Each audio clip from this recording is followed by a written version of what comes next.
I do. I want to come in and sit down. You'll say, well, I can't do that. I don't have a badge. I can't do that. You don't need a badge. There are no badge police out looking for you. Look how many people in here. You just walk in with everybody else. You take a notepad and your pen and you start taking notes about things that are happening in our culture.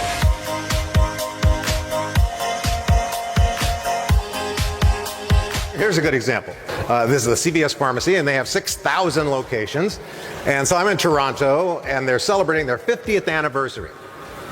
And they're trying very hard to improve their customer relations, their customer experience, the CX everybody talks about. Okay, so the chief operating officer stands at the podium and he says this: hey, thanks a lot, everybody. You're doing a great job out there. We have made some changes in the way we're going to treat our customers, and so you're going to find that, you'll get a notice that from now on, we're no longer going to be putting the back pain medications on the low shelves.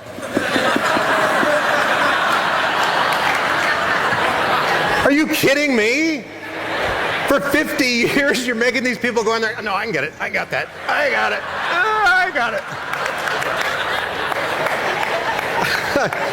What's the lesson there? The lesson is when we do things, we do them over and over and over without regard for a member, without regard for the client or the customer, because it's easier for us. We need to think about what their experience is every single step of the way.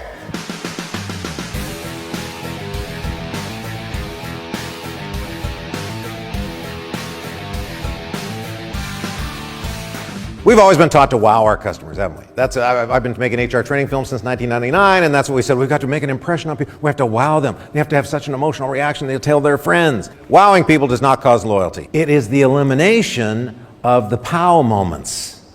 The gut punches we deliver to the customer when we disappoint them. We don't live up to our brand promise. We don't do what we said we'd do. I went back to my hometown, and there's a Toyota dealership there. They've installed this cookie machine. It's an Otis Spunkmeyer, makes fresh cookies. And they thought, well, the smell of a cookie will draw people into the department. Okay, isn't that a wow moment? That wow moment is not going to overcome a potential pow. For example, you're standing at the service desk and you're explaining something to a client. We went through your Land Cruiser and it's going to need a new transmission. That's $3,600. And installation, that's another $795. You want a cookie?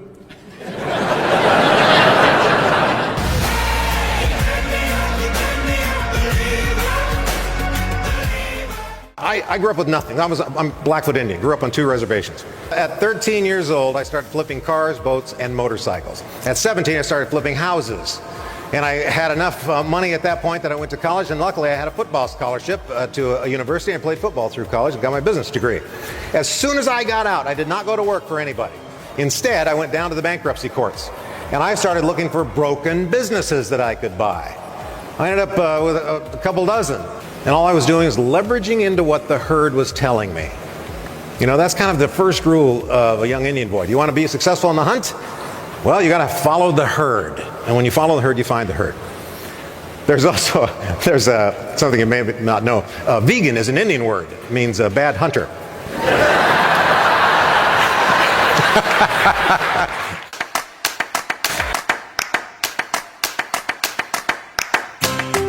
And I should tell you, I'm doing this story from my room at the Cosmopolitan Hotel in Las Vegas, where I just interviewed actor and activist Alec Baldwin at the Chelsea Theater. We talked for about an hour in front of 2,300 people. Because of all my years as a network talk show host, I make celebrities and senior leaders feel comfortable, whether it's a one-on-one interview or moderating a panel. I'm in Panama City, Panama at an international sales meeting for a large manufacturer. And my topic today is, why are some people so good at selling?